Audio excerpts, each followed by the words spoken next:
The Curse of Grace House. Learn English with a scary story. Chapter 1. The New Beginning. Grace had always dreamed of owning a house. When she found an old Victorian house in Ohio, she knew it was the one. The house was beautiful, but its age made her a bit uneasy. She'd heard rumors about strange things happening in the town, but it didn't deter her. Moving in alone, she was excited to start fresh. The old wooden floors creaked beneath her feet, and the smell of dust filled the air, but it was perfect. Grace felt like she was ready to embrace a new chapter of her life. One evening, as she unpacked, she heard a strange sound, footsteps echoing down the hall. She froze, her breath catching in her throat. "It's just the house settling," she reassured herself. But when she turned, the shadow in the doorway didn't look like the house settling at all. Her heart skipped a beat. Something was wrong. Chapter 2. The First Night. Grace tried to ignore the strange events, but that night, sleep seemed impossible. The house creaked and groaned as if it were alive. She pulled the covers tightly around herself, hoping the feeling of being watched would go away. Then, the footsteps returned, louder this time. "Who's there?" she whispered, her voice shaking.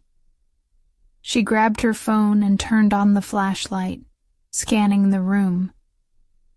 The door was slightly ajar. As she stood up, the temperature in the room dropped. A cold breeze brushed her skin. She stepped into the hallway, heart racing, flashlight in hand. "Just the wind," she muttered, though she didn't believe her own words. But when she looked up, the door to the attic was open. The same cold air seemed to be pulling her toward it. The house felt alive, watching her every move. She had to know what was behind that door. Chapter 3. The First Encounter. Grace climbed the stairs to the attic, her footsteps heavy in the quiet house. The door creaked open, and a chill ran down her spine. She hesitated but stepped inside. The attic was filled with old furniture, dust, and forgotten memories. As she moved toward a large mirror against the far wall, something caught her eye. The reflection, her reflection, was staring back at her, but her eyes were wide with terror. "Who's there?" she gasped, spinning around. The attic was empty. The mirror, though, remained unchanged, its cold surface now reflecting the eerie glow of the flashlight.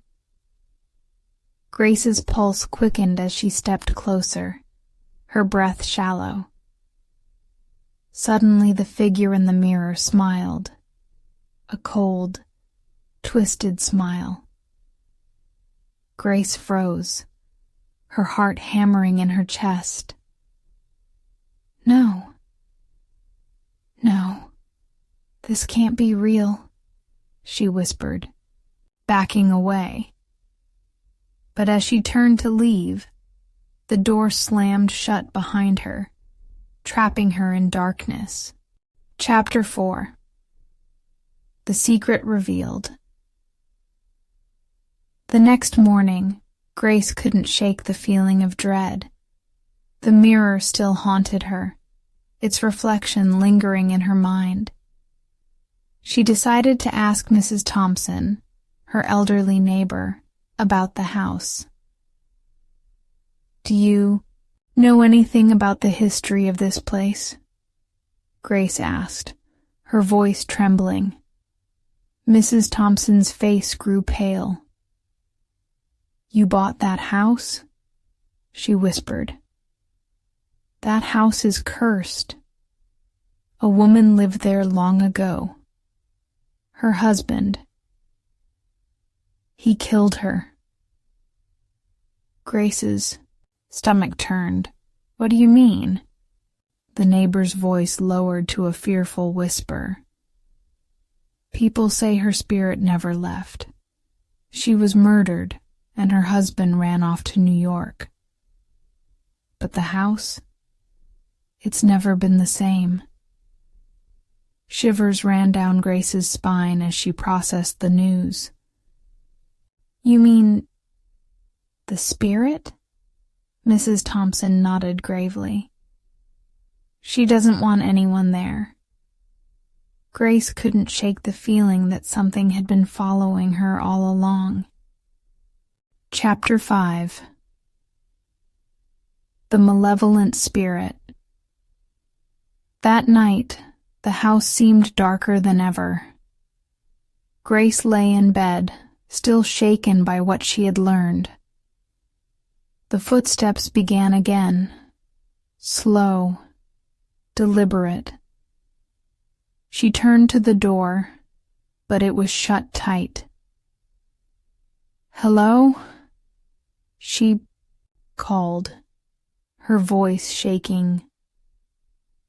Then came the whisper, "Get out." Grace's heart raced as the room grew colder, the air thick with a presence she couldn't see but could feel. Her breath fogged in front of her. The whisper grew louder. "Leave. Now." Suddenly, the mirror in her room rattled and Grace gasped.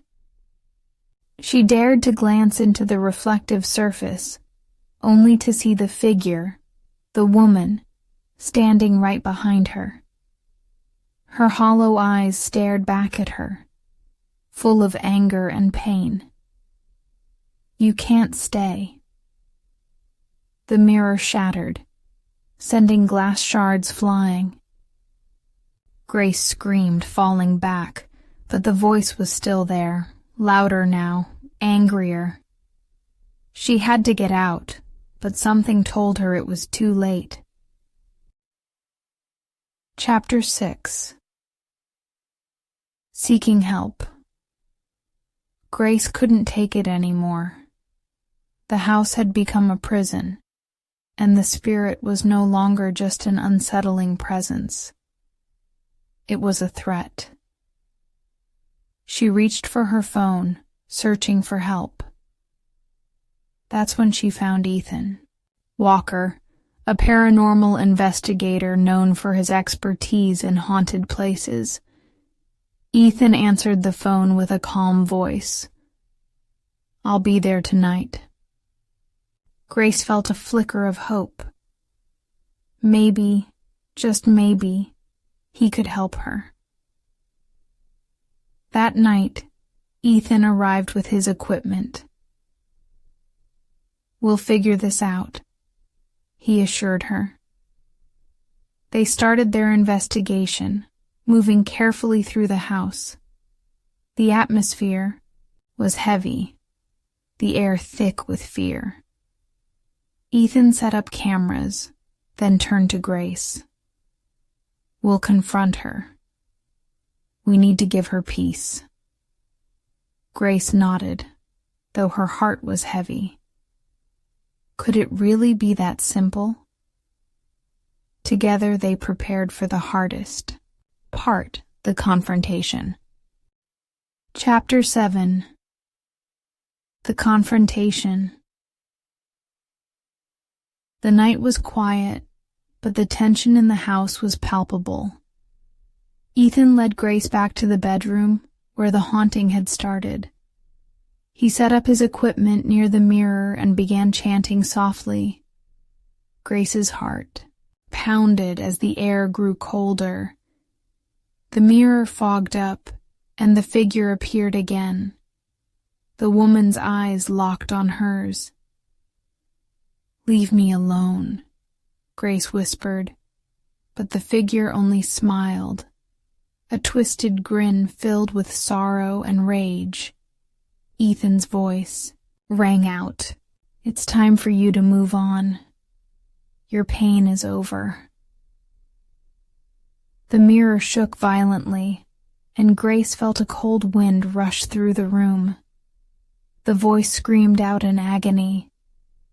"I can't leave. I can't." Ethan's chants grew louder, more powerful. Slowly, the figure faded from the mirror, and the temperature in the room returned to normal. The house felt still. Grace stood there, holding her breath. Had they succeeded? Chapter 8. The aftermath. The days following the ritual were strangely peaceful. The air felt lighter, and the house no longer felt like a tomb. Grace could finally breathe again. But one afternoon she stumbled upon something strange. Behind a picture frame, she found a small hidden door. It led to an attic she hadn't noticed before. Inside, there was a dusty old box. When she opened it, a diary fell out. The diary of the woman, Eleanor. Grace opened it to the last entry. "He killed me here, but I'm not gone." She shuddered as she realized the truth.